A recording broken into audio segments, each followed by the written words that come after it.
Code में क्या try किया?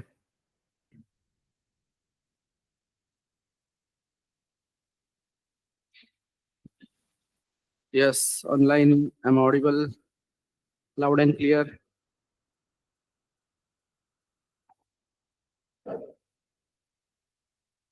Okay.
Okay, so will start.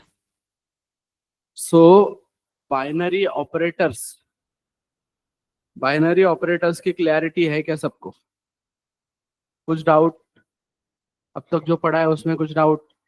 कल जो मैंने बताया था प्रेसिडेंस का, वो ट्राई करके देखा है? सब रन करके देखा है? प्रूफ ऑफ कंसेप्ट मिले हैं सारे? सारे प्रूफ ऑफ कंसेप्ट लिए क्या बराबर?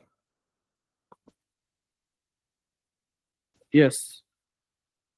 ऑनलाइन प्रूफ ऑफ कंसेप्ट लिए है क्या?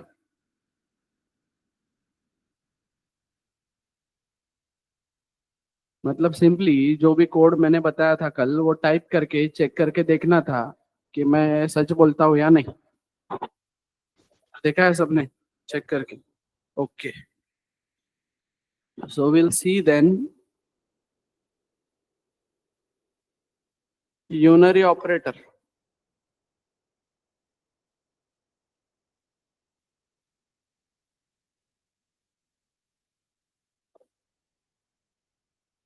ओके, तो which will have only one operand.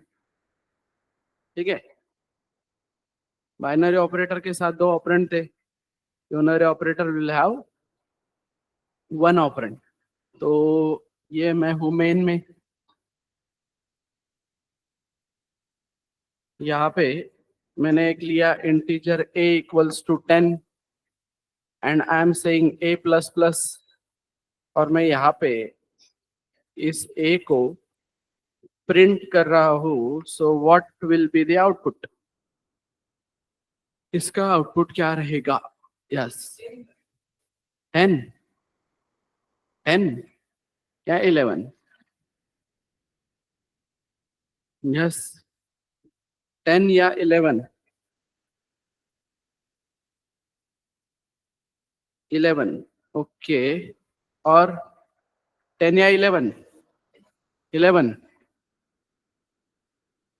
Okay, सो इसका मतलब होता है a is equal to a plus 1. a plus plus का मतलब होता है a is equal to a plus 1. तो मैं क्या कर रहा हूं पहले? a प्लस 1 मतलब 11, और उसी 11 को किस में ओवरराइट कर रहा हूं? a में. मतलब मेमोरी में अगर देखा जाए तो ये जो a था, जिसमें था पहले 10, तो a प्लस 1 हो गया 11, और वो 11 किस में डाला गया? a में. क्लियर? यहां तक की क्लियरिटी है? ओके, सो अब मैं बोलता हूं प्लस प्लस a, तो क्या आएगा आउटपुट? अब मैं बोलता हूं प्लस प्लस a, तो क्या आएगा आउटपुट? बताओ. 10. मतलब पहले 11 आ रहा था, अब सिंटैक्स बदल गया तो अभी 10 आएगा, ऐसा? यस 11 ही आएगा। फिर क्यों ऐसा प्लस प्लस कर रहे हैं ए और फिर पहले लिख रहे हैं बाद में लिख रहे हैं? आउटपुट तो सेम आ रहा है, फिर क्यों कॉम्प्लिकेशन बढ़ाया हम लोगों के इन्होंने? यस प्लस प्लस ए लिखने पे भी वही आ रहा है और ए प्लस प्लस लिखने पे भी वही आ रहा है, तो फिर क्यों? नहीं ना, बट प्रिंट तो मैं नेक्स्ट लाइन पे कर रहा हूँ ना बेटा। ये काम होके नेक्स्ट लाइन पे आऊंगा तभी प्रिंट होगा ना, प्रिंट पहले थोड़ी कर रहा है।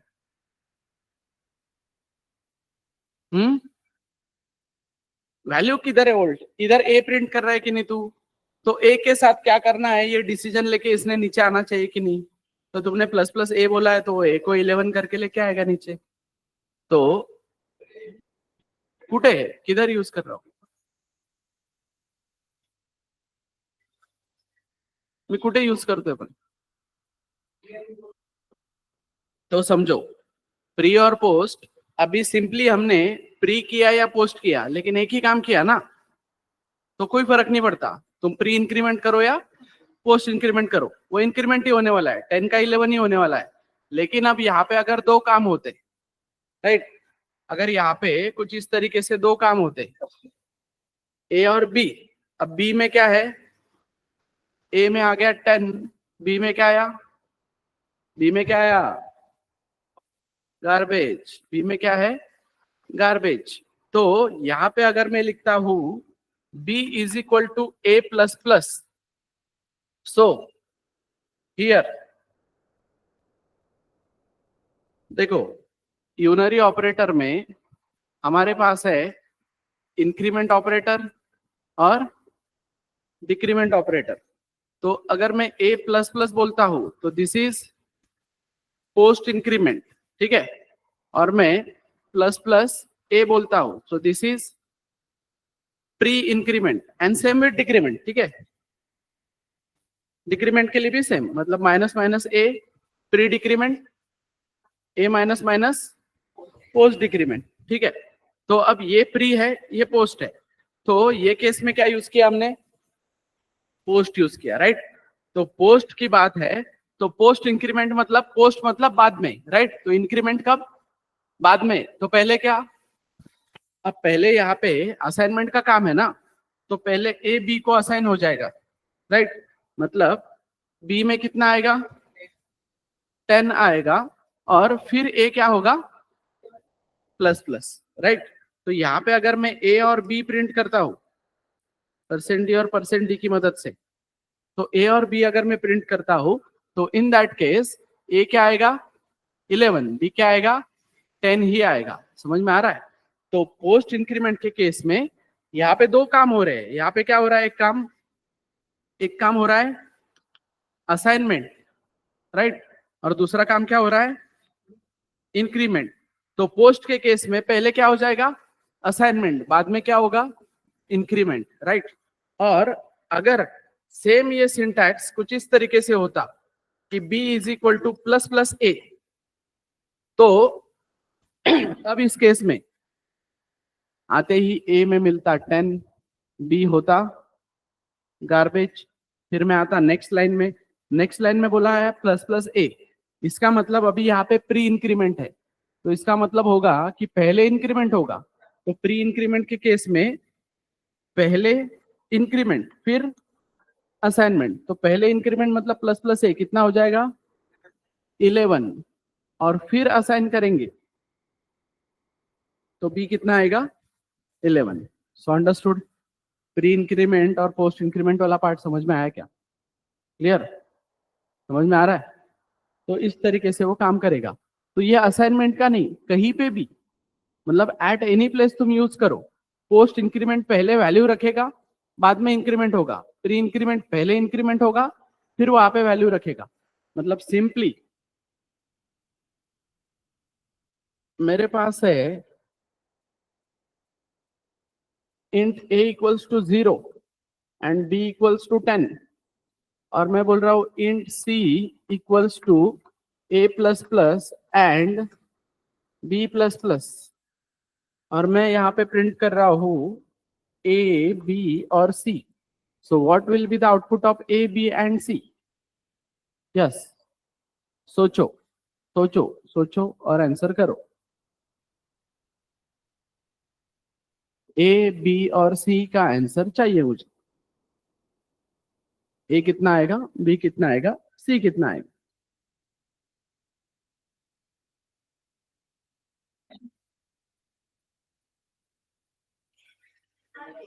वन 1 11 1. ओके. हाँ. यस. और इसका कहना है 1 11 1. और किसका क्या कहना है भाई, बताओ. और है कोई? एक ही आंसर मिल रहा है. और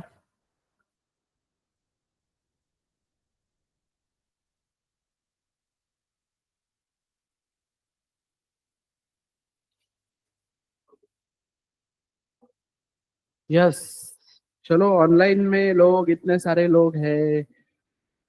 चलो आंसर करो क्विक. समझ में आ रहा है क्या? दिगंबर, साक्षी.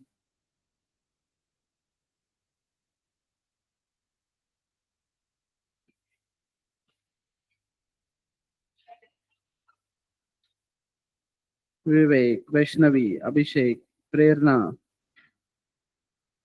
जनक, प्रशांत, परिमल, लक्ष्मीकांत. चलो आंसर करो बेटा. क्या आएगा आंसर? यस. आंसर क्या आएगा?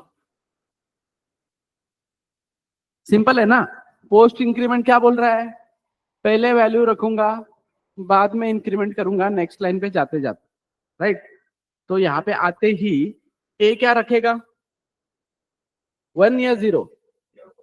0 रखेगा ना. पोस्ट इंक्रीमेंट है. इंक्रीमेंट हुआ क्या अब तक? नहीं. पहले उसने 0 रखा तो एंड ऑपरेटर को क्या मिला इधर? 0. तो एंड ऑपरेटर को 0 मिला तो एंड ऑपरेटर क्या बोलेगा? मेरा डिसीजन हो गया, आगे जाने की जरूरत नहीं है. तो आगे जाने की जरूरत नहीं है तो बी का भी प्लस प्लस होगा क्या? तो बी क्या रहेगा मेरा? 10. राइट. और एंड ऑपरेटर ने डिसीजन क्या ले लिया है उसका? 0. एंड ऑपरेटर ने डिसीजन 0 लिया है तो सी में क्या आएगा? 0.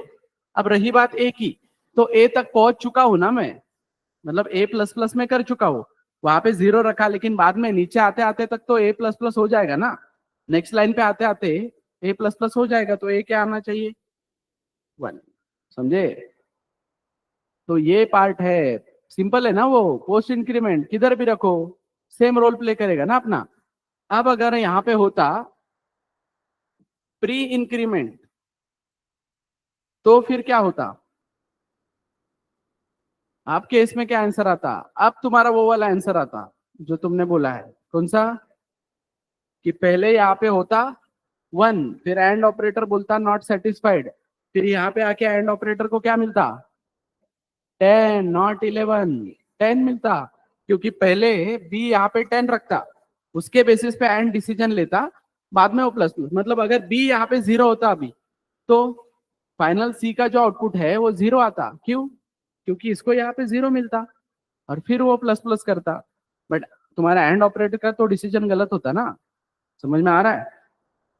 क्लियर है क्या एवरीबॉडी? तो ये पार्ट समझो कि कहीं पे भी रखो इसको, प्री इंक्रीमेंट पोस्ट इंक्रीमेंट अपना रोल सेम प्ले करेगा. क्लियर? नाउ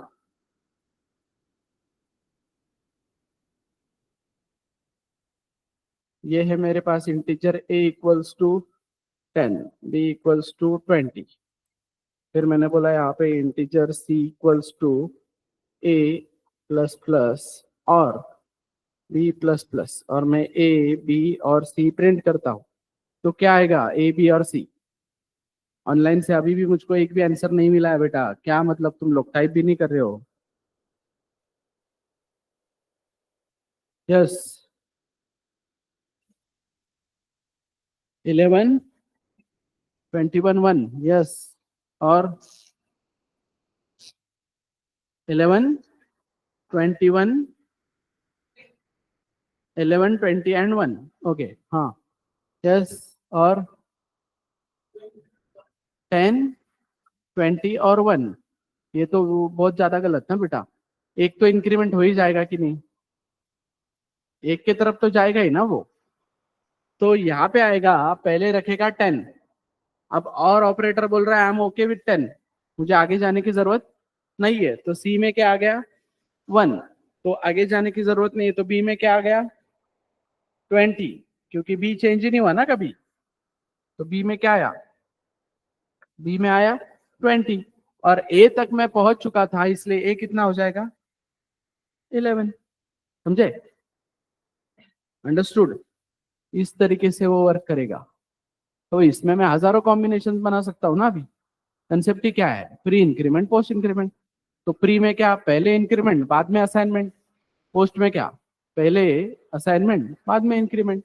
इतना ही तो सिंपल पार्ट है, तो जहां पे चाहिए मैं वहां पे यूज कर सकता हूँ। समझ में आ रहा है क्या एवरीबॉडी? मतलब अब मुझे दो काम करने हैं तो ये यूजफुल हो जाता है ना। मतलब मुझे क्या करना था, बी को ए असाइन करना था और फिर ए प्लस प्लस करना था, तो ये दो लाइन का काम मेरा एक लाइन में हो जाता है। मैं क्या करता हूँ, यहाँ पे ही वो ए प्लस प्लस कर देता हूँ, ताकि दो लाइन लिखने की जरूरत नहीं है। B is equal to A plus plus, ठीक है। वैसे नहीं किया होता तो नेक्स्ट लाइन पे तो कर ही रहा था ना, तो एक ही साथ वो काम कर देता हूँ, B is equal to A plus plus. Understood? So कितने भी कॉम्बिनेशन बनाओ यहाँ पे वो क्लिक होना चाहिए। इवन इसमें ही देखो, print F percent D A plus plus int a equals to 10, what will be the output? What will be the output?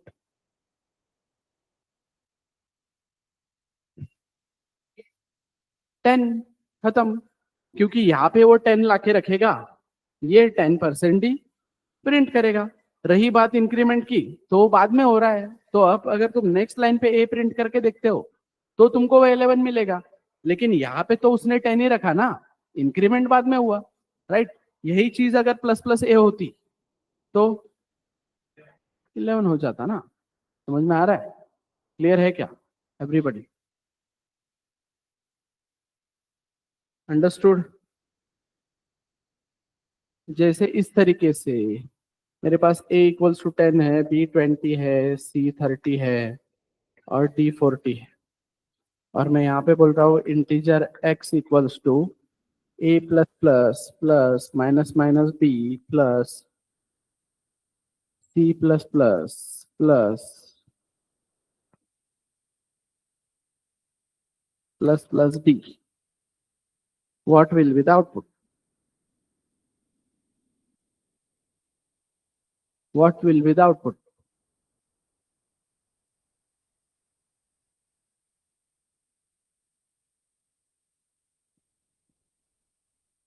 Yes.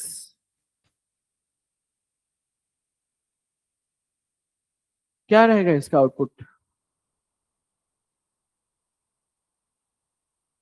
a plus plus plus minus minus b plus c plus plus plus plus d। तो output मतलब ये x जब मैं print करूंगा तो क्या रहेगा, और x के साथ चलो मैं a b c और d भी प्रिंट कर देता हूँ, क्या रहेगा आउटपुट? 100। ठीक है, देखते हैं, तुम बताओ। और 101, 102, ओके। प्रशांति सिंह 100, यस। और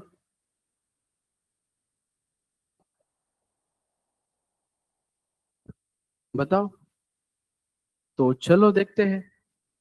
ए यहाँ पे रखेगा पहले क्या 10, फिर बाद में ए प्लस प्लस होगा, मतलब यहाँ पे ए कितना आएगा 11। और इन दिस केस सारे लोग इंक्रीमेंट डिक्रीमेंट होने वाले हैं, क्योंकि अरिथमेटिक ऑपरेटर है, सारे चेक करने पड़ेंगे।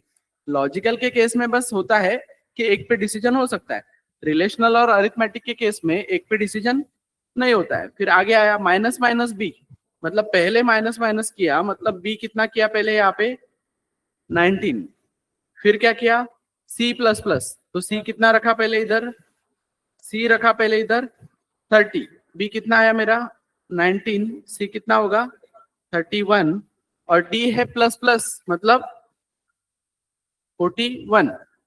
तो जो भी आउटपुट आएगा यहाँ पे क्या मतलब 20 और 100 ही आएगा ना total. So final x will be 100 और नीचे जो भी एबीसीडी है वो उस अकॉर्डिंग इंक्रीमेंट हुए। अंडरस्टूड? यस एवरीबॉडी, समझ में आया क्या?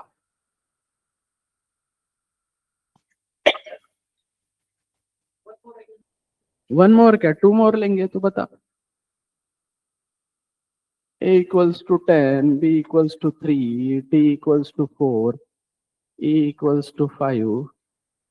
मैं यहाँ पे बोल रहा हूँ a plus plus plus minus minus b plus minus minus c plus d minus minus d plus plus equals to x। c रह गया है क्या? बना लेंगे। हाँ चलो।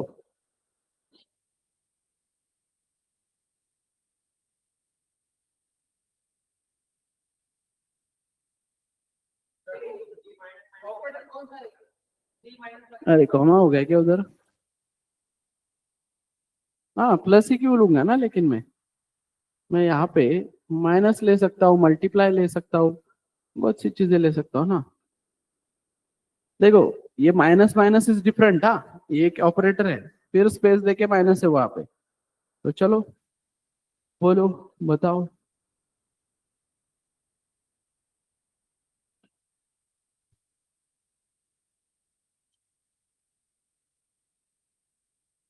यस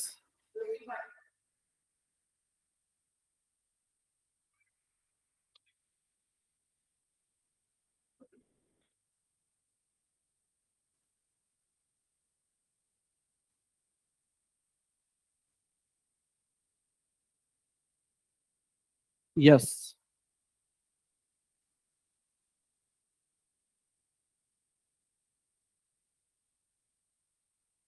सो प्रशांत से 26, 26। ओके ठीक है। ये इधर रखा 10, ये इधर रखा 2, ये इधर रखा 14, ये इधर रखा 4, ये इधर रखा 5। तो देखो 12 प्लस 16, 16 प्लीज 30, 35। नहीं नहीं 35 नहीं ना, ये माइनस है ना इधर, ये माइनस है तो कम होगा ना उससे। तो कितना? हाँ 25 है, करेक्ट है, 25 है ना। समझे कैसे रखना है, किधर रखना है, क्या रखना है? अब ये वाला आंसर बताओ।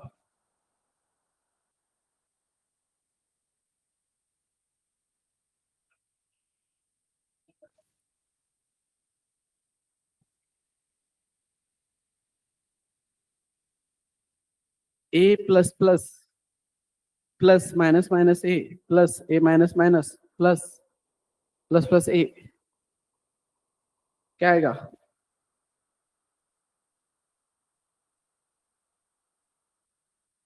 ओ,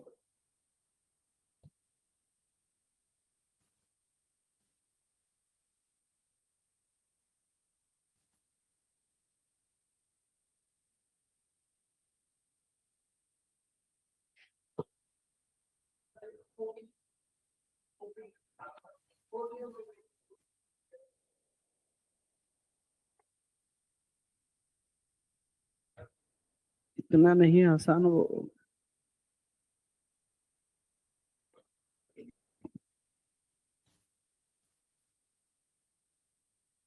40। Okay so answer for this will be compiler specific. ठीक है क्यों? समझो। अब ये यहाँ पे 10 रखने के बाद, ठीक है, यहाँ पे 10 रखने के बाद ये a प्लस प्लस तुरंत 11 हो गया था, या नेक्स्ट लाइन पे जाने के बाद होने वाला है, इसकी गारंटी है क्या मुझे? पहले जो इक्वेशंस थे मेरे उसमें a एक ही बार आया है ना, तो उसने 10 रखने के बाद वो अभी इंक्रीमेंट होता है या बाद में इंक्रीमेंट होता है, मेरे आउटपुट पे फर्क नहीं पड़ रहा है ना। लेकिन यहाँ पे बेटा ये मैंने यहाँ पे 10 रखा, तो ये क्या होना चाहिए फिर 9, बट ये अगर तुरंत इंक्रीमेंट हो चुका है तो फिर यहाँ पे भी 10 आ जाएगा। समझ में आ रहा है? क्लियर है क्या?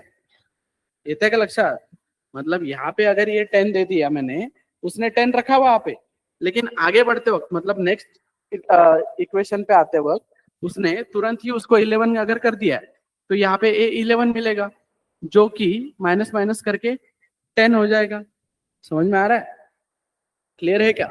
तो वो टाइम पे तुमको कंफ्यूजन आएगा ना। समझ में आ रहा है क्या? वो टाइम पे कंफ्यूजन होगा ना। तो ऐसा कोई क्वेश्चन आता है जिसमें ए ही बार बार रिपीट हो रहा है तो तुम कंफ्यूज हो गए, मतलब कंपाइलर डिपेंडेंट। तो रूल्स होंगे ना कंपाइलर के, कौन सा कंपाइलर किस रूल के अकॉर्डिंग काम करता है।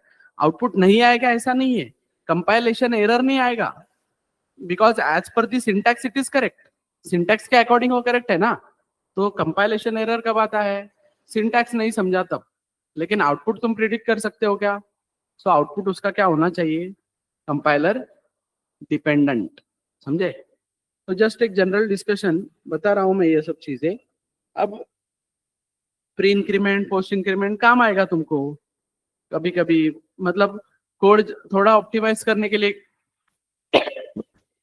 इधर ध्यान दो, कोड ऑप्टिमाइज करने के लिए काम आएगा बहुत सी जगह पे, राइट? क्लियर है क्या? So increment decrement pre post इन सब में का डिफरेंस समझा है? क्लियर है क्या? Understood everyone online? ये रिएक्ट वगैरह करने की आदत रखो रे। हाँ, यस नो बोलो, इंटरेक्टिव रहो तुम लोग भी। मैं वही बोल रहा हूँ, इधर मुझे दिखता है इन बच्चों के चेहरे से कि समझा है नहीं समझा है।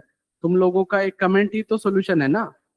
तो कमेंट आएंगे तब मुझे क्लैरिटी आएगी ना, समझा है नहीं समझा, तुम सुन रहे हो या नहीं सुन रहे हो। चलो जितने भी लोग हैं, समझा है क्या? समझा है तो वाई, नहीं समझा है तो एन। Yes quick. Okay, so this is all about unary operator and this is about all operators. Ternary बाकी है, वो बाद में लेना पड़ेगा। ठीक है, समझे एवरीवन? सो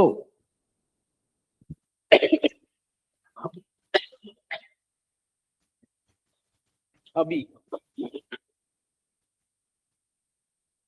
लेट्स से एक नंबर यूजर एंटर करने वाला है और उसको चेक करना है कि उसने एंटर किया गया नंबर इवन है या ऑड। ठीक है, तो ये है वो नंबर फॉर एग्जाम्पल, राइट? तो मुझे यहाँ पे लॉजिक सोचना पड़ेगा। ठीक है, ये नंबर अगर मॉड हो जाता है कितने से? 2 से। 2 से अगर ये प्रॉपर मॉड होता है तो ये नंबर क्या है? इवन, नहीं तो ये नंबर क्या होगा? ऑड होगा। तो मैं सिंपली क्या करता हूं, number mod 2 exactly equals to 0। तो ये मुझे कोई एक रिजल्ट रिटर्न करके देगा। ठीक है, अब ये रिजल्ट एक तो 0 हो सकता है या एक तो 1 हो सकता है। फिर मैं क्या कर रहा हूं यहाँ पे, फिर मैं यहाँ पे वो रिजल्ट प्रिंट कर रहा हूं, मतलब जो भी रिजल्ट है परसेंट डी, ये रिजल्ट प्रिंट कर रहा हूं, ये रिजल्ट इक्वल्स टू, और नीचे एक नोट दे रहा हूं। क्या नोट दे रहा हूं? कि if result is 0 then your number is odd, if result is 1 then your number is even. ऐसा मैं नीचे मैसेज दे रहा हूं। तो जिस बंदे ने भी वो नंबर एंटर किया था, वो नंबर इवन है या ऑड है उसको पता चलेगा कि नहीं? चलेगा ना। कंसेप्ट समझो, पॉइंट समझो मेरा, कि उसने नंबर एंटर किया और मैंने चेक किया, वो नंबर मैंने चेक किया कि 2 से मॉड होता है या नहीं, और उस अकॉर्डिंग मैंने एक रिजल्ट प्रिंट किया और नीचे एक नोट दी। क्या नोट दी? कि देख भाई, ऊपर मैंने रिजल्ट दिखाया है, वो रिजल्ट अगर 1 है तो तेरा नंबर इवन था, वो रिजल्ट अगर 0 है तो तेरा नंबर ऑड था। तो क्या बोलेगा यूजर? सेटिस्फाई रहेगा उस चीज से। क्यों लाया है प्रोग्रामिंग? प्रोग्रामिंग क्यों आई है? ताकि मशीन डिसीजन ले ना। मशीन ने कहा डिसीजन लिया, डिसीजन तो यूजर पे ही छोड़ा है ना अभी भी। नोट दिया है लिख के बस, हाँ तू देख रिजल्ट और तू देख चेक करके रिजल्ट 0 है तो, मतलब जो डिसीजन लेना है कि 0 है तो ये या 1 है तो ये वो कौन ले रहा है? जिस बंदे ने वैल्यू डाली थी वही ले रहा है ना, तो प्रोग्रामिंग का क्या फायदा रहा फिर? उसको क्या आउटपुट जाना चाहिए था? उसने नंबर डाला है, उसको सिंपली जाना चाहिए था आउटपुट इवन है या ऑड है। ये फालतू की चीजें क्यों करता बैठेगा वो क्यों चेक करता बैठेगा ना कि मैं अभी चेक करता हूँ रिजल्ट क्या है वगैरह। उसका काम क्या है सीधा कि भाई वो डिसीजन तू ले और मुझको सिर्फ इतना बता कि इवन है या ऑड है। मुझे नहीं समझता ये रिजल्ट 0 है और क्या है, मैं क्यों पढ़ता बैठू इतने लाइन। मैंने नंबर डाला, सीधा पता इवन है या ऑड है, ईयर लीप है या नहीं है। मैंने ये 4 नंबर डाले, मुझको सीधा डिसीजन लेके तू बता ना कि इसमें से बड़ा कौन है। वो बोल रहा है कि 1 अगर आया तो तुम्हारा पहला नंबर बड़ा है, 2 अगर आया रिजल्ट तो दूसरा नंबर। ऐसे तुम कर रहे हो, मतलब कैलकुलेशन करोगे ना तुम। समझ में आ रहा है क्या? कैसे कैलकुलेशन करोगे? तुमको कुछ ना कुछ कोड लिख के वो रिजल्ट तुम दे सकते हो, बट उसका कहना है कि भाई मुझे रिजल्ट दे बस। तो क्या करना पड़ेगा हमको? डिसीजन लेने पड़ेंगे। समझ में आ रहा है?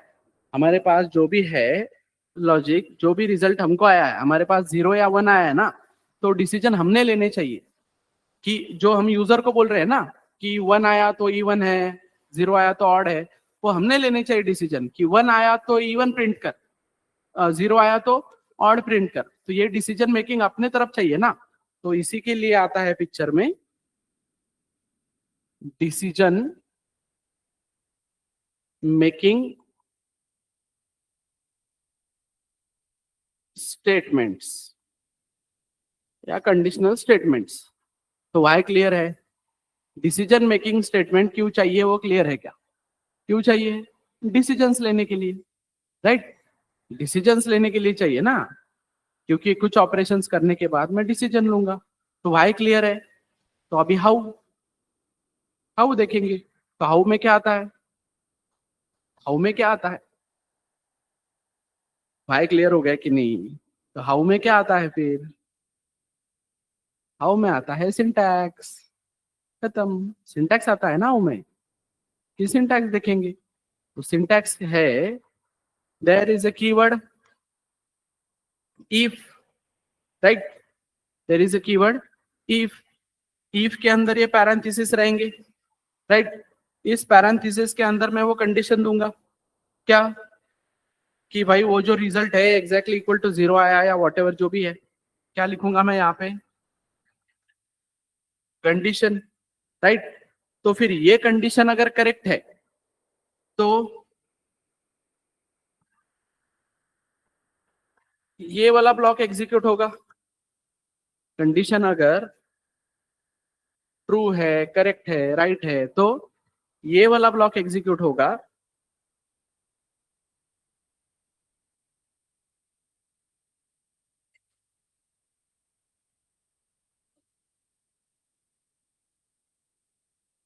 नहीं तो इफ, नहीं तो एल्स। तो ये अगर नहीं हुआ तो एल्स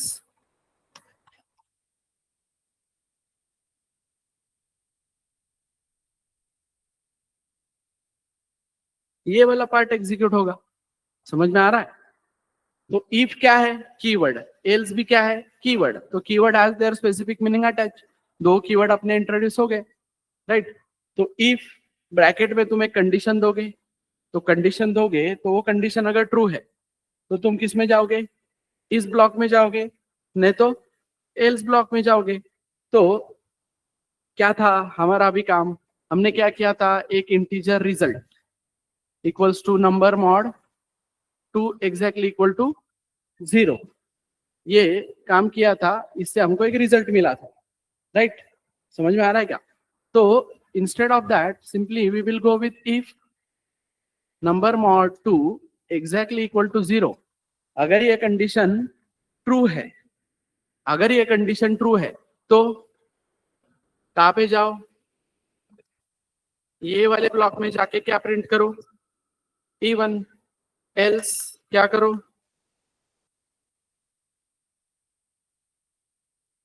ऑड प्रिंट करो, राइट? समझ में आ रहा है? तो नंबर, लेट से अभी के केस में देखो, इंटीजर नंबर इक्वल्स टू 6, तो 6 mod 2 एग्जैक्टली इक्वल टू 0 है, तो इवन बोलेगा। फिर नंबर आता है 7, तो 7 mod 2 एग्जैक्टली इक्वल टू 0 नहीं है, तो ऑड में जाएगा। तो यूजर को अभी इवन और ऑड यही चीजें मिल रही है ना, उसको डिसीजन लेने पड़ रहे हैं क्या, तो ये पढ़ वो पढ़, उसको सीधा मिल रहा है कि इवन है या ऑड है, खत्म। ये पार्ट होना चाहिए ना, अंडरस्टूड। डिसीजन मेकिंग कैसे लेना है डिसीजन, इफ के अंदर तुम्हारा ये कंडीशन रहेगा और फिर ये काम करोगे, नहीं तो ये काम करोगे। यहां तक क्लियर है, सिंपल। फिर तो अब मैं बोलता हूं if -10 printf fps else printf xyz, तो ये कोड वर्क करेगा क्या, तो ये कोड वर्क करेगा क्या, यस और नो, 0 और 1, ट्रू और फॉल्स, यस और नो, ये कोड वर्क करेगा। हाँ या ना बोलने का बस, नहीं क्यों नहीं करेगा, कंडीशन नहीं है ना, बराबर है, कंडीशन नहीं है, ऐसा कैसा, कंडीशन चाहिए ना उधर। यस ऑनलाइन, क्या लगता है तुमको, वर्क करेगा या नहीं, वर्क करेगा या नहीं, नहीं करेगा। और अगर मैं बोलूं कि इफ कंडीशन नहीं लेता, इफ इंटीजर लेता है, और वो इंटीजर अगर नॉन जीरो है तो वो ट्रू में जाता है, और वो इंटीजर अगर जीरो है तो वो एल्स में जाता है, तो क्या बोलते, परफेक्ट। क्या आएगा आउटपुट, एफबीएस। तो if does not take condition बेटा, इफ कंडीशन नहीं लेता है, इफ क्या लेता है, इफ क्या लेता है, इंटीजर। यहां पे समझो, यहां पे ये बात समझो कि नंबर मॉड 2 क्या रिटर्न करेगा, 0 या 1, इन दिस केस क्या है वो अपना अरिथमेटिक ऑपरेटर है ना, तो अरिथमेटिक ऑपरेटर है तो जो भी नंबर आएगा उसका ऑपरेशनल वैल्यू देगा, जो कि कंपेयर होगा किसके साथ, 0 के साथ। तो रिलेशनल ऑपरेटर क्या रिटर्न करेगा, 0 या 1, तो वो 0 और 1 यहाँ पे कहाँ पे आके रुकेगा, डमी में। तो इफ टेक्स व्हाट, इंटीजर, समझे क्या, तो ये चल सकता है, तो ये क्यों नहीं चलेगा, समझे क्या, समझ में आ रहा है। So actual syntax of if is, if integer, ये इंटीजर अगर नॉन जीरो है तो ये ट्रू वाले ब्लॉक में आएगा, इफ वाले ब्लॉक में आएगा, और ये इंटीजर अगर जीरो है तो ये एल्स वाले ब्लॉक में जाएगा बेटा, समझे। तो वो प्रॉब्लम होता है, वो देखा ही नहीं है कभी, हमेशा इफ के अंदर ए ग्रेटर देन बी देखने की आदत है, तो इससे आधे ऑप्टिमाइजेशन नहीं होते ना अपने, समझ में आ रहा है क्या, आधे ऑप्टिमाइजेशन नहीं होते, वो प्रॉब्लम है तुम्हारा, क्योंकि तुम वो कंडीशन लेके चल रहे हो। ऐसा कोई कॉम्प्लिकेटेड सिंटैक्स डाल देता है तो तुम उसको कंपाइलेशन, जैसे मैंने रूल इंट्रोड्यूस किया, कैसे इंस्टेंट सबका आंसर आया एफबीएस, तो तुमको पता नहीं है ना एग्जैक्टली, तो डेप्थ में जाओ ना चीज की, वहां पे वो समझो, ये कुछ इतना बड़ा बात है क्या, नहीं, सिंपली वो इंट्रोड्यूस करना चाहिए कि इफ टेक्स्ट, यहाँ पे तुमको क्लिक होता है ना। अब देखो सिंपली क्या था मेरे पास, पहले देखा जाए तो ये है integer number equals to 7, right, इधर ध्यान दो, नंबर इक्वल्स टू 7, मैंने क्या किया, integer result equals to number mod 2 exactly equal to 0। अब ये रिजल्ट तो इंटीजर है कि नहीं, तो ये मैं यहाँ पे रिजल्ट भेज सकता हूँ कि नहीं, भेज सकता हूँ ना, समझ में आ रहा है क्या, भेज सकता हूँ कि नहीं, तो भेज सकता हूँ यहाँ पे रिजल्ट, क्योंकि रिजल्ट क्या है, integer, and if does not take condition, if क्या लेता है, इंटीजर, तो यहाँ पे ऑब्वियसली इसको 0 या 1 मिलेगा ना, इफ और एल्स में जाएगा।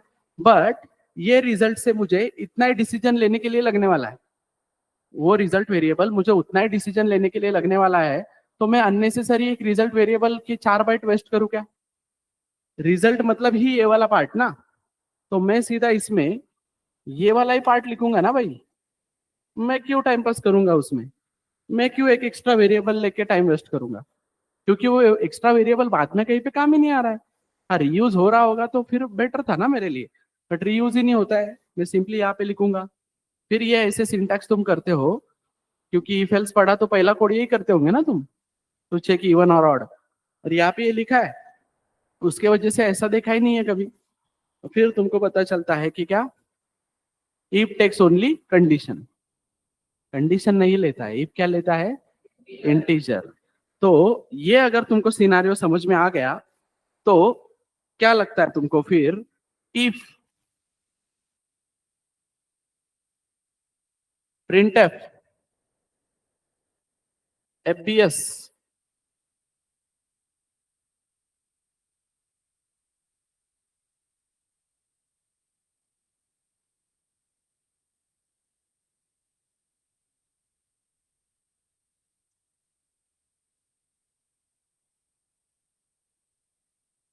Any string XYZ, will this code work, क्या आएगा आउटपुट फिर, रॉन्ग।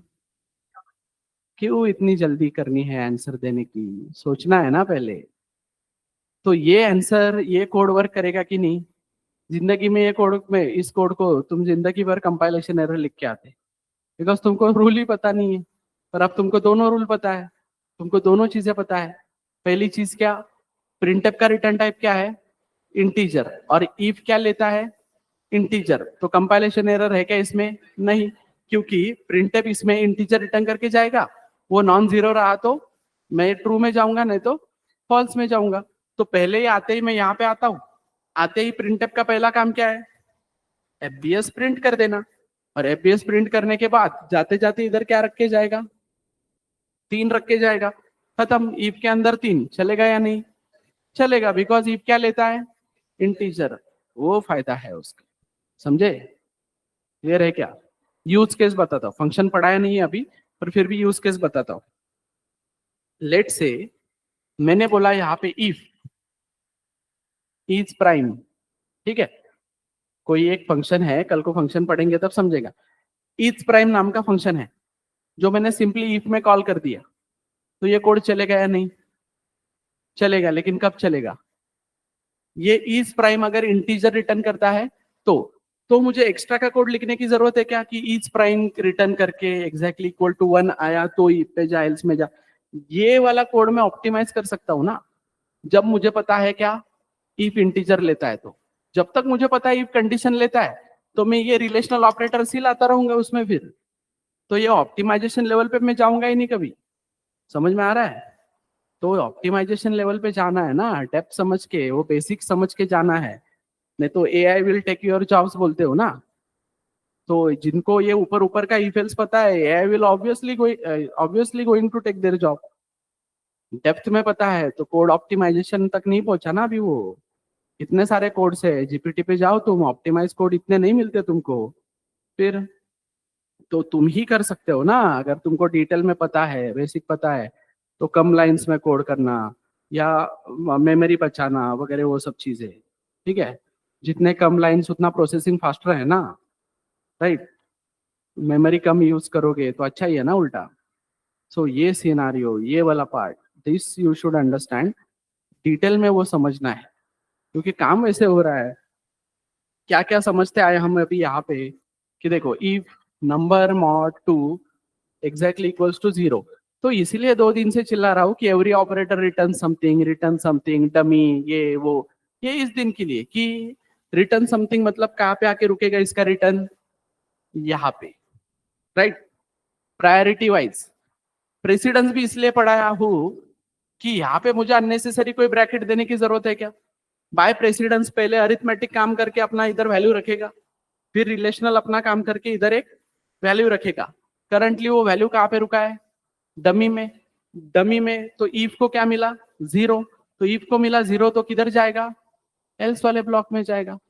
उसको 1 मिलता तो इसमें जाएगा, वो ट्रू वाले ब्लॉक में जाएगा। यही चीज आगे जावा में जाते हो, तो यही चीज अगर आगे जावा में जाते हो तो नॉन जीरो जीरो नहीं होता है, ट्रू और फॉल्स होता है। बट वहां पे भी इफ टेक्स कंडीशन है क्या, नहीं, वहां पे इफ टेक्स बुलियन। समझ में आ रहा है, वहां पे इफ टेक्स बुलियन, ट्रू या फॉल्स। तो वहां पे जो है तुम ए ग्रेटर देन बी लिखते हो तो रिलेशनल ऑपरेटर्स भी क्या रिटर्न करते हैं उधर, बुलियन, ट्रू और फॉल्स। तो इससे फायदा क्या होता है, इससे तुम a equals to 10 b equals to 20 ऐसे वाला कोड उधर नहीं कर सकते, क्योंकि a plus b returns what, operational value, right. तो इफ को यहाँ पे चल जाएगा, यहाँ पे 10 + 20 कितना दिखेगा उसको, 30, 30 इज अ नॉन जीरो, तो किस में जाएगा, इफ में जाएगा। जावा में ये सब चीजें नहीं होगी, और होनी भी चाहिए क्या, ए प्लस बी कोई डिसीजन लेने वाली बात है क्या, greater than, less than, relational operator वगैरह वो सब जो है इस पे डिसीजन होना चाहिए ना एक्चुअली देखा जाए तो ये सब जो कॉम्प्लिकेशंस है ये सब तुम्हारे एमसीक्यू का सिलेबस बढ़ाने के लिए ऐसा नहीं है actually,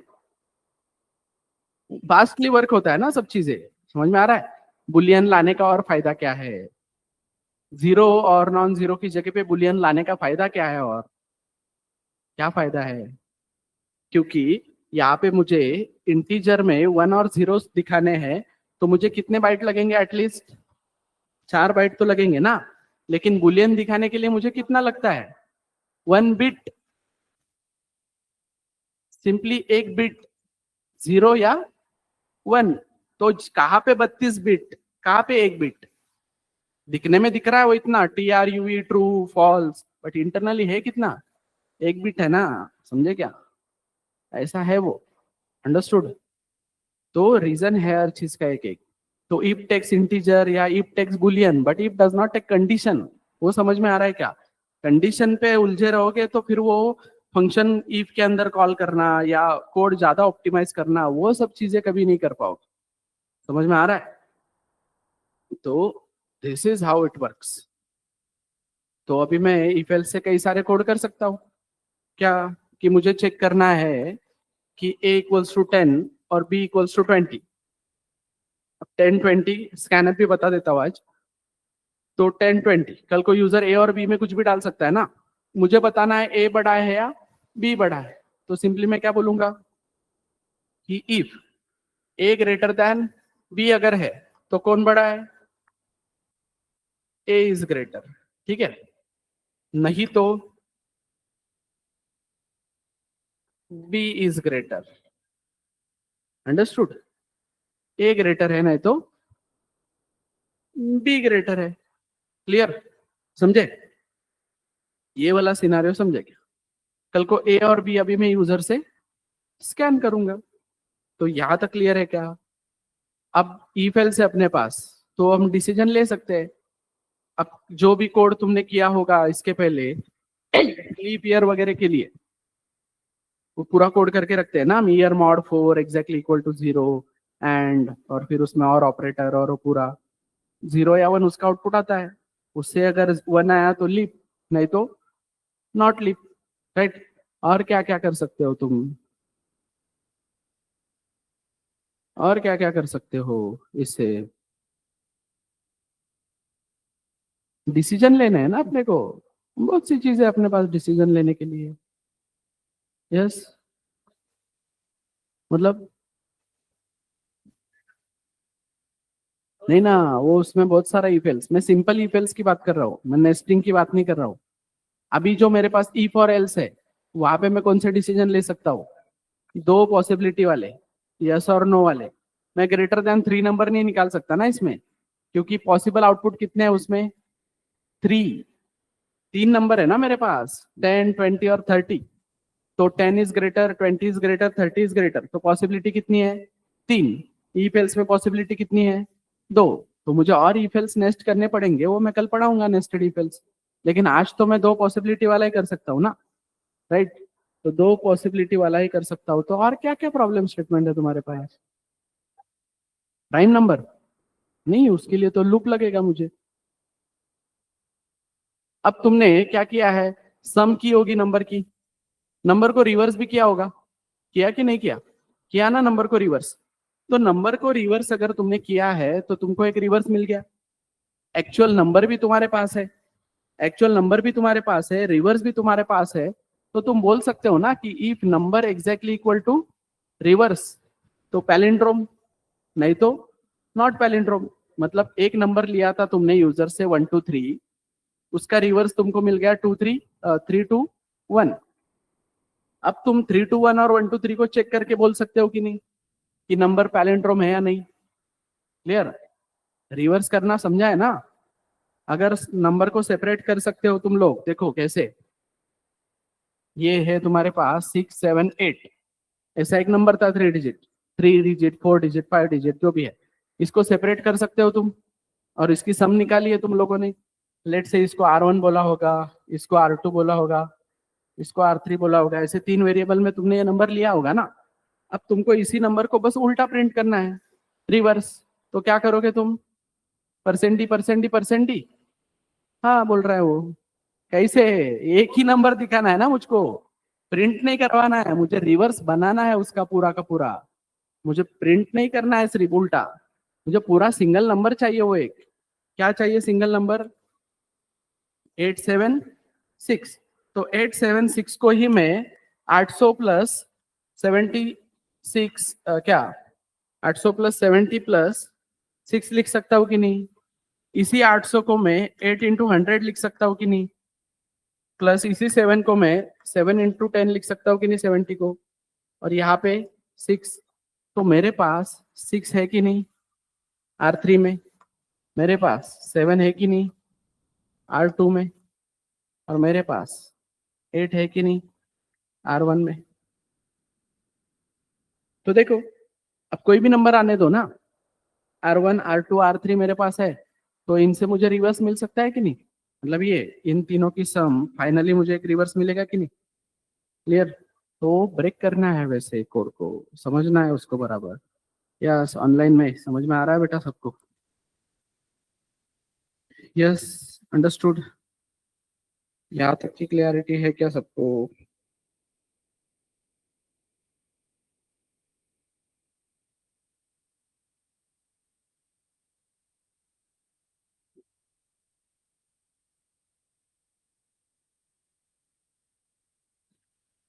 yes, for online people I have shared one form with you, उसको एक बार सबमिट करो और मुझे थम्स अप दो एक सबमिट करने के बाद, ठीक है? यस, यहाँ तक की क्लैरिटी है क्या? समझे क्या कैसे रहता है इफेल्स? तो पहला असाइनमेंट मिलेगा तुमको आज, तो पहला असाइनमेंट सॉल्व करना चालू करो, ठीक है? असाइनमेंट में कुछ प्रॉब्लम आती है, you can discuss in lab, या मुझसे भी डिस्कस कर सकते हो, जो भी प्रॉब्लम स्टेटमेंट नहीं समझा या कुछ, ठीक है? So decision we can take now. समझ में आ रहा है? और क्या एवरीबॉडी? हाँ, स्कैनअप बताने वाला था ना मैं। Okay, so I am having a integer number, एक नंबर है मेरे पास,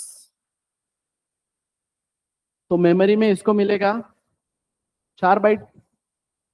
कोई एक मेमोरी एड्रेस होगा ना इसका, 2000 से लेके 2004। इनिशियली इसमें क्या होगा?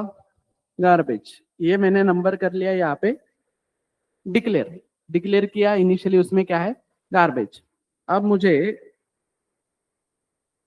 यस ओके प्रश्न देता हूँ, ठीक है? ये स्कैनअप कंप्लीट करता हूँ पहले। इंट नंबर, ठीक है? इंट नंबर है मेरे पास, डिक्लेयर किया है। अब मुझे ये नंबर यूजर से स्कैन करना है, तो पहले मैं उसको एक प्रॉपर मैसेज दूंगा। प्रिंटफ में उसको बोलूंगा एंटर नंबर, ठीक है? ओके, फिर जैसे प्रिंटफ नाम का एक फंक्शन है, वैसे ही मेरे पास स्कैनफ नाम का फंक्शन है। तो प्रिंटफ में मैं जहाँ पे भी मुझे प्रिंट करना होता है एक फॉर्मेट स्पेसिफायर देता हूँ, तो यहाँ पे मुझे जो भी वैल्यू स्कैन करनी है उसके लिए भी मैं एक फॉर्मेट स्पेसिफायर देता हूँ। पर स्कैनएप में सिर्फ फॉर्मेट स्पेसिफायर ही चाहिए, उसमें एक्स्ट्रा का हेलो बिलो ऐसा कुछ लिखने का नहीं है, उसका काम सिर्फ स्कैन करना है ना। तो मैं यहाँ पे बोलता हूँ एड्रेस ऑफ एनओ, मतलब सिंपली बात समझो, यहाँ पे कॉमा दे दूंगा, ठीक है? तो मैंने परसेंट ही बोला है, मैंने बोला है कि 4 बाइट डिजिट पढ़ना है, डिजिट पढ़ना है तुमको 4 बाइट का, ठीक है? तो कहाँ पे से मतलब कहाँ पे राइट करना है जाके, इस जगह पे ना, तो इस जगह पे, तो इस जगह पे मतलब इसका लोकेशन कैसे दूंगा उसको, एड्रेस ऑफ नंबर। तो this ampersand is for to represent address. समझ में आ रहा है? तो ये अगर एम्परसेंड में नहीं लिखो यहाँ पे तो क्या प्रॉब्लम होता है,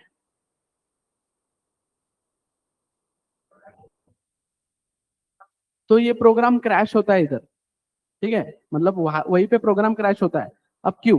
क्योंकि तुमने यहाँ पे लिखा है सिर्फ नंबर, तो तुम यहाँ पे एड्रेस ऑफ एनओ लिखते थे, मतलब यहाँ पे क्या आने वाला था, 2000, राइट। अब ये 2000 हमने हमारे अंडरस्टैंडिंग के लिए लिखा है, ओएस का जो भी एड्रेस होगा वो 2000 यहाँ पे एड्रेस आ जाएगा, और उस एड्रेस पे वो स्कैन की जाएगी ना वैल्यू।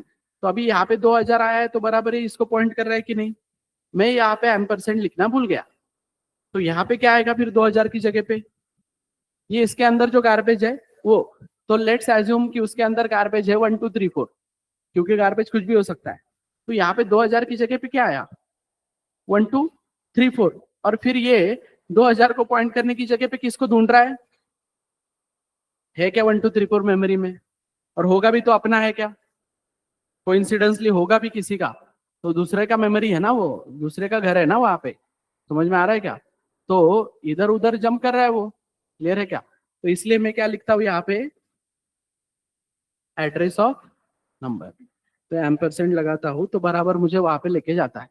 तो बहुत से लोगों का ऐसे कहना होता है कि ये एम्परसेंड लिखना ही होता है, लिखना ही होता है, नहीं लिखा तो वाई क्लियर है क्या उसका, अभी नहीं लिखा तो क्या प्रॉब्लम होता है। मतलब सिंपल केस में मैं क्या करता हूँ, अब ऐसा नहीं करना चाहिए, एक एग्जांपल दे रहा हूँ बस। मैं बोल रहा हूँ यहाँ पे इंटीजर एक्स, ठीक है, और एक्स में मैंने क्या डाला, नंबर का एड्रेस। इंटीजर एक्स में मैंने क्या डाला, नंबर का एड्रेस, मतलब एक्स में मैंने क्या स्टोर किया, ये 2000।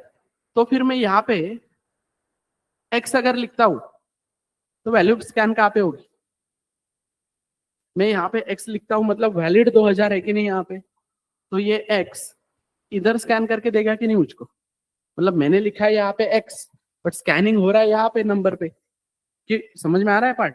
वापस समझो क्या किया मैंने, जुगाड़ किया। वैसे नहीं करना चाहिए एक्चुअली, क्योंकि एक्स क्या है, इंटीजर, तो इंटीजर में मैंने एड्रेस डालना चाहिए क्या, नहीं, बट फिर भी एड्रेस भी एक इंटीजर वैल्यू है, इसलिए मैं अभी के लिए उसको इंटीजर में एडजस्ट कर रहा हूँ। तो वो जो एड्रेस है वो मैंने किस में डाला, इंटीजर में। इस परसेंटी को यहाँ पे क्या चाहिए, उसको एड्रेस चाहिए ना एक, कि भाई मुझे एक वैलिड एड्रेस दे। तो वैलिड एड्रेस है कि नहीं एक्स के पास, राइट? तो कोई कंपाइलेशन ब्रेक होगा क्या, कहीं पे प्रोग्राम ब्रेक होगा क्या, नहीं ना। इसको यहाँ पे 2000 चाहिए, तो इसको 2000 मिल रहा है कि नहीं एक्स की मदद से, तो स्कैन कहाँ पे करके देगा, नंबर पे। तो यहाँ पे जरूरी है क्या कि सर एम्परसेंड लिखना ही पड़ता है, नहीं ना। बट सिंपल केस में बेटा, मेरे पास अगर नंबर है अवेलेबल तो मैं नंबर का ही एड्रेस बोलूंगा ना। मैं ऐसा क्यों खाऊंगा ऐसे, इसको इधर भेजा, इधर से इधर भेजा, क्यों? जरूरत ही नहीं है ना मुझे एक एक्स लेने की, सीधा नंबर है मेरे पास, तो मैं बोल रहा हूँ कहाँ पे स्कैन कर, नंबर के एड्रेस पे स्कैन कर। तो ईच एंड एवरी सिंटैक्स का वाई भी समझना है कि क्यों लिखा है वो वहां पे, एम्परसेंट ही क्यों लिखा वहां पे, क्या मतलब होता है उसका, तो ये मतलब होता है उसका, समझे? सो सिंटैक्स ऐसा लिखना है इसलिए लिखना है ऐसा नहीं है, ठीक है, वैलिड है ना। फंक्शन का नाम है प्रिंट एप, क्यों भाई, क्योंकि वो प्रिंट कर रहा है। फंक्शन का नाम है स्कैन एप, क्यों, वो स्कैन कर रहा है। नाम भी सेंसिबल दिए है ना, चिट्ठी निकाल के नाम थोड़ी दिए है, राइट? समझ में आ रहा है? सो ऐसे नंबर स्कैन करना है यूजर से, and now you can continue with your code. तो मैंने जैसे नंबर स्कैन किया, फिर ये नंबर मुझे मिल गया, फिर मैं बोल रहा हूँ कि if number mod 2 exactly equal to 0, तो इवन, नहीं तो ऑड। तो one more example of if else. Yes, क्या हो सकता है अभी, कोई भी डिसीजन कुछ भी ले सकता हूँ ना मैं, समझ में आ रहा है? डिसीजन कुछ भी हो सकता है, क्या क्या डिसीजन हो सकता है, दो एक प्रॉब्लम स्टेटमेंट दो तुम लोग ही। वोटिंग एलिजिबल है या नहीं, एक पर्सन वोटिंग एलिजिबल है या नहीं, तो सिंपली मैं क्या करूंगा, एक वेरिएबल लूंगा एज नाम का, राइट एवरीबॉडी, एज नाम का एक वेरिएबल लूंगा, मैं यहाँ पे एक मैसेज दूंगा printf enter age of person, फिर मैं यहाँ पे स्कैनएप की मदद से उस पर्सन का एज स्कैन कर लूंगा, right. Now I have to take decision कि भाई क्या, कि इफ एज जो है वो ग्रेटर देन और इक्वल्स टू 18 है, ठीक है, तो क्या करो, प्रिंट करो कि दिस पर्सन इज एलिजिबल, या जो भी तुमको मैसेज देना है, eligible, right, else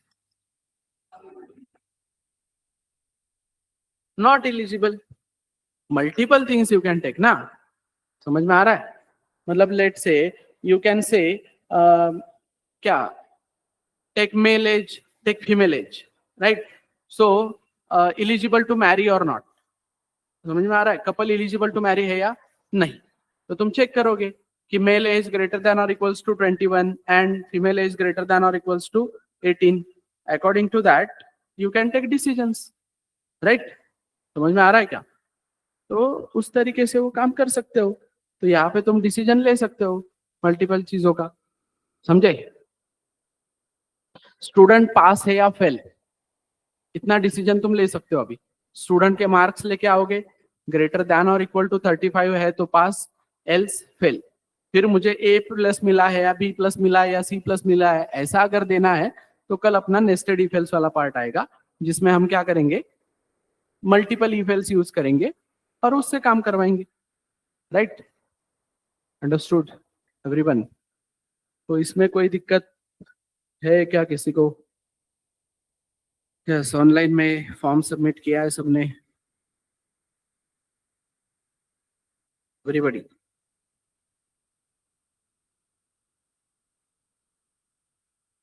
raise your hands जिन लोगों ने सबमिट किया है वो लोग। 1 2 3 4, यस प्रेरणा, सबमिट करो बेटा।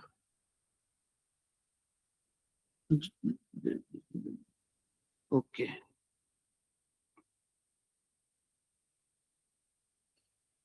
सो ऑलमोस्ट सबने किया है फिर, ओके थैंक यू। चलो अभी और कोई डाउट है तो बताओ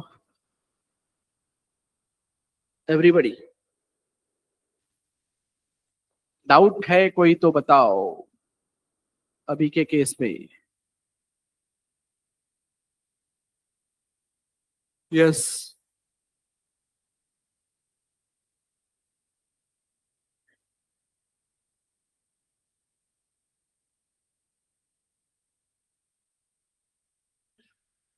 यस, इधर ध्यान दो।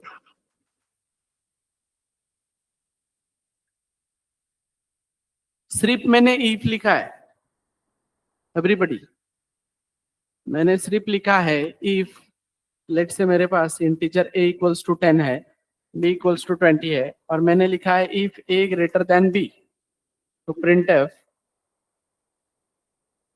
a इज ग्रेटर, ठीक है, तो चलेगा क्या ये कोड? यस, चलेगा ये कोड? चलेगा या नहीं चलेगा? चलेगा, राइट, क्योंकि इफ, मैंने इफ बोला है बस, बाकी डिसीजन बोला है क्या, बाकी कुछ बोला है क्या? तो इफ सेटिस्फाइड है तो ठीक, नहीं है तो आगे बढ़ो, राइट। आगे बढ़ना है ना सिंपली, समझे क्या?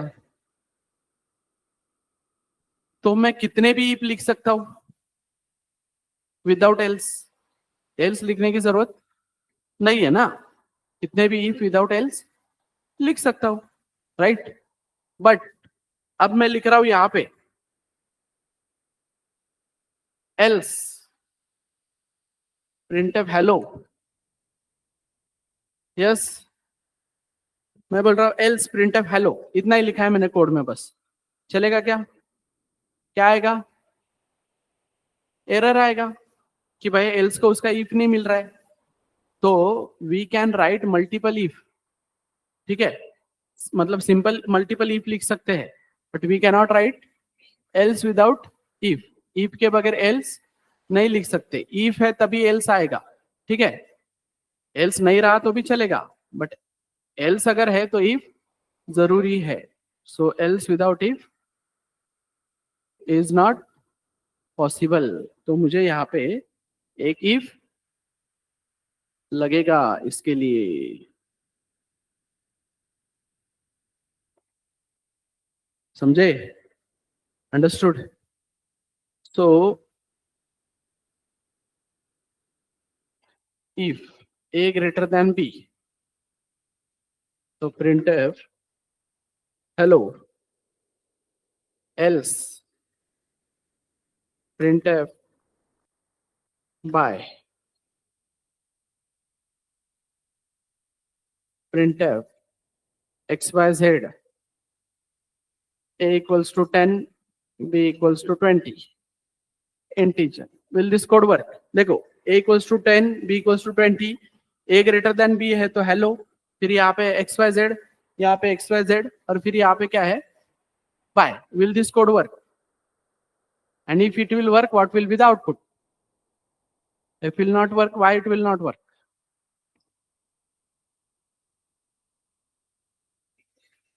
होगा क्या? यस ऑनलाइन क्या बोलते, वर्क करेगा या नहीं करेगा? क्या चलेगा या नहीं चलेगा? थोड़ा क्लियरिटी देता हूं, ये यहाँ पे इफ का ब्रैकेट खत्म, ये यहाँ पे एल्स का ब्रैकेट खत्म, ठीक है। चलेगा या नहीं चलेगा? एरर आएगा, बट है ना इफ भी और एल्स भी है, बीच में कौन है? Print F. तो हमने क्या बोला, मल्टीपल इफ चलते हैं, एल्स विदाउट इफ नहीं चलेगा, बट यहाँ पे इफ और एल्स दोनों है ना। यस, तुम आओगे यहाँ पे तो ये इफ, मतलब जब हम कंपाइल करते करते आएंगे कोड को, तो ये बोलेगा इफ, चलो भाई ठीक है, इफ सब ठीक है चलेगा। यहाँ पे आ गया एक्स वाई जेड, तो इफ को कोई दिक्कत नहीं है तब तक, बट इफ का स्कोप यहाँ पे खत्म हो गया कि नहीं? तो इफ का स्कोप यहाँ पे खत्म हो गया, तो एल्स जो है वो तुरंत इफ के बाद चाहिए ना। ये बीच में एक्स वाई जेड आ गया, वो नॉर्मल लाइन ऑफ कोड है, तो नॉर्मल लाइन ऑफ कोड है, तो इस एल्स का इफ के साथ कनेक्शन टूट गया कि नहीं? इफ का एल्स के साथ कनेक्शन टूट गया, तो एल्स क्या बोलेगा, भाई मुझे मेरा इफ नहीं मिल रहा है, और ये उसका इफ है, ये क्या गारंटी ना। उसका इफ वही होता है जो तुरंत कनेक्टेड होता है। तो फिर समझ में आ रहा है? समझ में आ रहा है क्या? तो एरर आएगा else without if. So how to solve this situation? इस सिचुएशन को कैसे सॉल्व करें? Remove printf. प्रिंटफ रिमूव नहीं करना है मुझको, तो फिर मल्टीपल केसेस पूछ रहा हूं।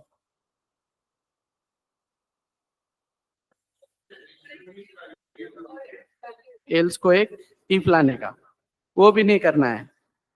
फिर एक्स वाई जेड भी कोड में होना चाहिए, और एल्स को दूसरा इफ भी नहीं लाके देने का। तो ये वाला जो स्कोप है वो बढ़ाना पड़ेगा, एक्स वाई जेड को इफ के स्कोप में लाना पड़ेगा, ठीक है। नहीं तो एल्स को अपना दूसरा इफ लाना पड़ेगा, और फिर भी अगर कोड को वर्क करवाना है तो एल्स को हटाना पड़ेगा। समझ में आ रहा है? समझे क्या? तो एल्स नहीं रह सकता इफ के बगैर, ऐसा है वो। देखो समझाता हूं, ये लड़की है एग्जाम्पल, ये लड़का है एग्जाम्पल, ठीक है। तो अब ये बेस्ट फ्रेंड आ गया है बीच में, ठीक है, उस लड़की का, तो उनका ब्रेकअप हो गया, राइट? समझे? समझ में आ रहा है क्या? तो एल्स सरवाइव नहीं कर पा रहा है। इफ इज क्या रेडी टू मूव ऑन, ये बोल रहा है कि मुझे कोई प्रॉब्लम नहीं है, ठीक है, but else is not ready to move on. Else बोल रहा है इफ चाहिए, मतलब चाहिए, तो क्या करना पड़ेगा, एल्स को इसको हटाना पड़ेगा तभी। नहीं तो फिर एल्स का दूसरा सोल्यूशन क्या है, उसको नया ही लाना पड़ेगा, उसको नया ही लाना पड़ेगा। और अगर वो भी नहीं है तो फिर वही एक लास्ट ऑप्शन है एल्स के पास। ठीक है, ठीक है, तो लाएंगे ना, एल्स की जरूरत है कि नहीं हमें, तो इफ लाएंगे ना, प्रॉब्लम सॉल्व करेंगे हम उसके लिए। समझे? Understood everybody? इधर ध्यान दो। समझे क्या? सिंपल है, प्रोग्रामिंग ज्यादा कॉम्प्लिकेटेड नहीं होता है, सिंपल होते हैं रूल्स। कि तुम्ही देखो ना, की आपण जर तर में बोल रहे हैं ना, तर आधी आपण जर म्हणतो ना, पहले हम जर बोलते हैं, और वो अगर नहीं है फिर वो तर वाला पार्ट आता है ना। तर से शुरू करते हैं क्या कभी? नहीं करते हैं ना। तो सिंपल वैसे है, एल्स से कैसे शुरू कर सकते हैं ना, एल्स को इफ चाहिए कि क्या नहीं हुआ तो ये करना है। और रही बात सिंपल इफ की, तो सिंपल इफ भी हो सकते हैं मल्टीपल प्लेसेस पे। समझ में आ रहा है? तो यहाँ पे एक बात समझो, और कि या वो चलो नेस्टेड इफ एल्स पे समझाऊंगा। ठीक है, यहाँ तक कोई क्वेश्चन है तो पूछो। समझे क्या? यहाँ पे कोई क्वेश्चन है किसी को? एवरीबडी ऑनलाइन में कोई डाउट? आज का पार्ट समझा है? सो और कुछ चीजें बची है इसकी, दैट वी विल कवर। है ना, अपने पास टाइम है? इधर ध्यान दो।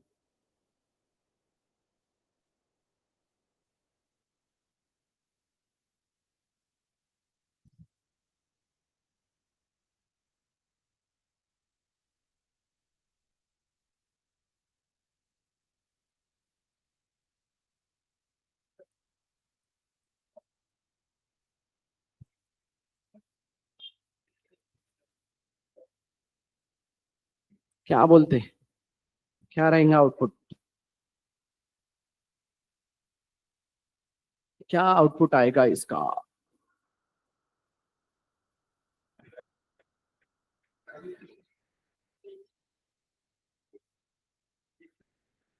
एरर आएगा? क्या आएगा? कैसा मतलब एरर आएगा? सर हमने कॉलेज में कभी वो बिना ब्रैकेट के इफ देखा ही नहीं है, ऐसे कैसे बिना ब्रैकेट के दे रहे हो? तो बताओ क्या आएगा आउटपुट? 10 है, 20 है, 10 20 से बड़ा नहीं है, तो कंडीशन मेरी फॉल्स है। कंडीशन फॉल्स है तो मैं एल्स में जाऊंगा, बट एल्स तो मेरे पास है नहीं, लेकिन मेरे पास इफ है। फिर क्या? कैसा फिर? कैसा फिर? तो मैं इंट्रोड्यूस करूंगा एक रूल, और उससे तुम्हारा तुरंत क्विक आंसर आ जाएगा 1 मिनट में। So the rule is, whenever we don't provide brackets, जब भी हम if के बाद ब्रैकेट नहीं देते, then only one line belongs to if। if को सिर्फ एक ही लाइन बिलोंग करती है, बाकी की लाइंस को normal line of code treat किया जाता है। What will be the output? खत्म। Yes, online what will be the output? अरे बेटा ध्यान दो जरा। whenever we don't provide brackets, तो if को सिर्फ एक लाइन बिलोंग करती है, बाकी के लाइन जो है वो normal line of code treat किए जाते हैं। if का उन लाइन से कोई लेना देना नहीं है। तो यहाँ पे if को कौन सी लाइन बिलोंग करती है? फर्स्ट वाली। तो वो लाइन एग्जीक्यूट करना है नहीं करना है, ये किस पे डिपेंडेंट है? इफ की कंडीशन पे। वो अगर ट्रू हुई तो होगी एग्जीक्यूट, नहीं तो नहीं होगी। बट ये जो दो लाइन है एफबीएस और जावा, ये जानबूझ के मैंने इधर लिखी कंफ्यूज करने के लिए। ठीक है, सी में इंडेंटेशन है क्या ऐसे कुछ पाइथन जैसा कि 4 लाइन छोड़ने पे स्कोप में आता है? नहीं ना, किधर भी लिखो तुम। तो ये एफबीएस और ये जावा, ये दोनों लाइन क्या है? नॉर्मल लाइन ऑफ कोड है, तो वो कंपलसरी एग्जीक्यूट होंगी। ये तुम्हारा 100 भी रहा कल को, तो भी एफबीएस और जावा प्रिंट होने वाला है, राइट? बस ये 100 रहा तो हेलो भी प्रिंट होगा, क्योंकि अभी कंडीशन क्या हो गई है? ट्रू हो गई है ना। तो सिंपली रूल पता होना चाहिए, whenever we don't provide brackets only one line belongs to if, and same with else, मतलब एल्स को भी ब्रैकेट नहीं देते हैं तो इफ और एल्स को सिर्फ एक एक लाइन ही बिलोंग करती है, बाकी की लाइन क्या होगी, नॉर्मल लाइन ऑफ कोड होगी। तो मैं अगर यहाँ पे बोलता हूं if 10 greater than 20, printf hello, printf fps, else printf xyz, what will be the output? What will be the output? What will be the output?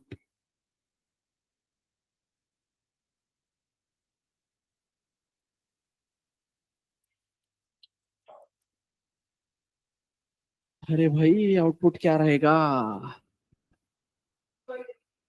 Compilation error. किधर दिमाग चल रहा है तुम लोगों का? Whenever we don't provide brackets, only one line belongs to if, तो fps बीच में आया कि नहीं आया else के? तो फिर else without if वाला प्रॉब्लम आएगा कि नहीं? तो अब अगर मैं ये बेस निकालता हूं तो what will be the output? X y z will be the output. क्यों? क्योंकि अभी एक एक ही लाइन बिलोंग कर रही है, राइट? समझे?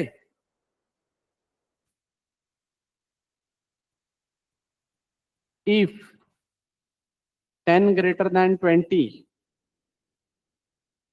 printf hello, what will be the output? क्या बोलते हैं? क्यों एरर? क्यों? अच्छा ऐसा। हाँ और यस, और क्या बोलते हैं? क्या एरर? एरर आएगा, आउटपुट आएगा, क्या आएगा फिर? कंपाइल होगा, आउटपुट क्या आएगा फिर? आउटपुट क्या आएगा? हेलो। पर कंडीशन तो ट्रू नहीं है ना, 10 ग्रेटर देन 20 तो नहीं है। इफ यही पे खत्म हो गया, क्योंकि मैंने यहाँ पे क्या लगाया है, सेमीकोलन। तो इफ के बाद सेमीकोलन लगाने पे एरर नहीं आता।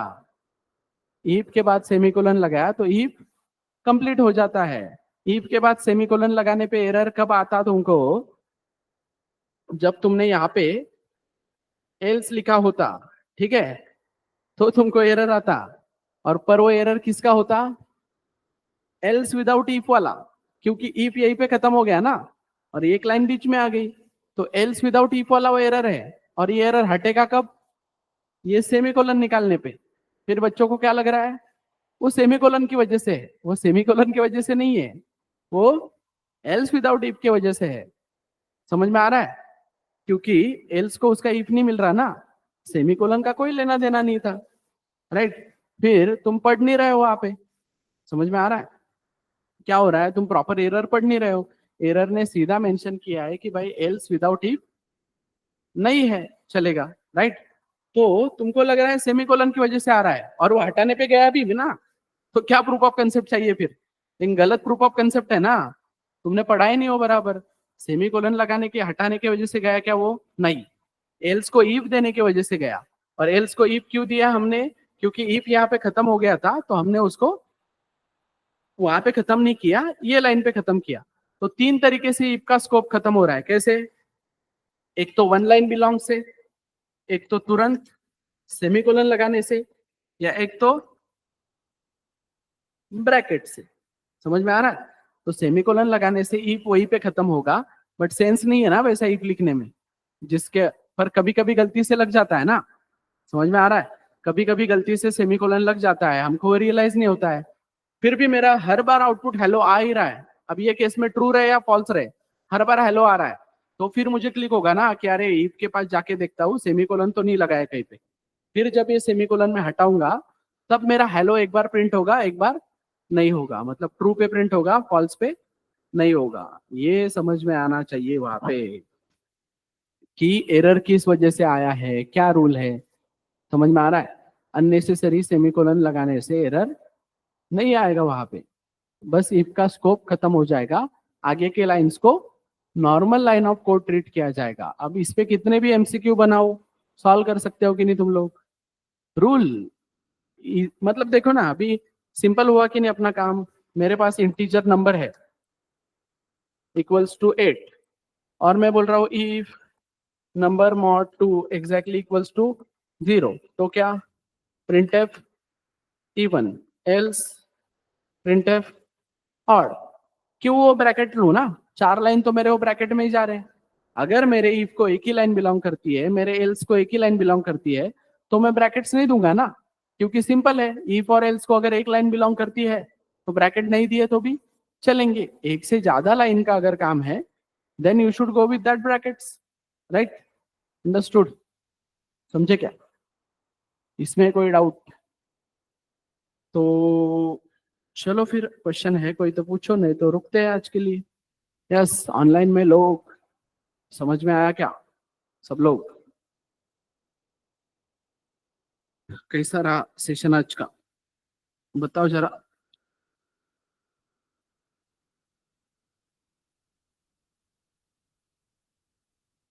क्या नया पता चला आज? ईप टेक्स इंटीजर।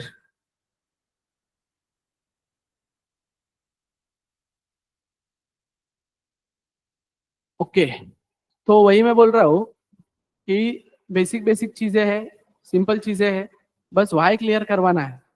क्यों नहीं होता है, क्यों नहीं होता है, पूछना है ये चीज, ठीक है?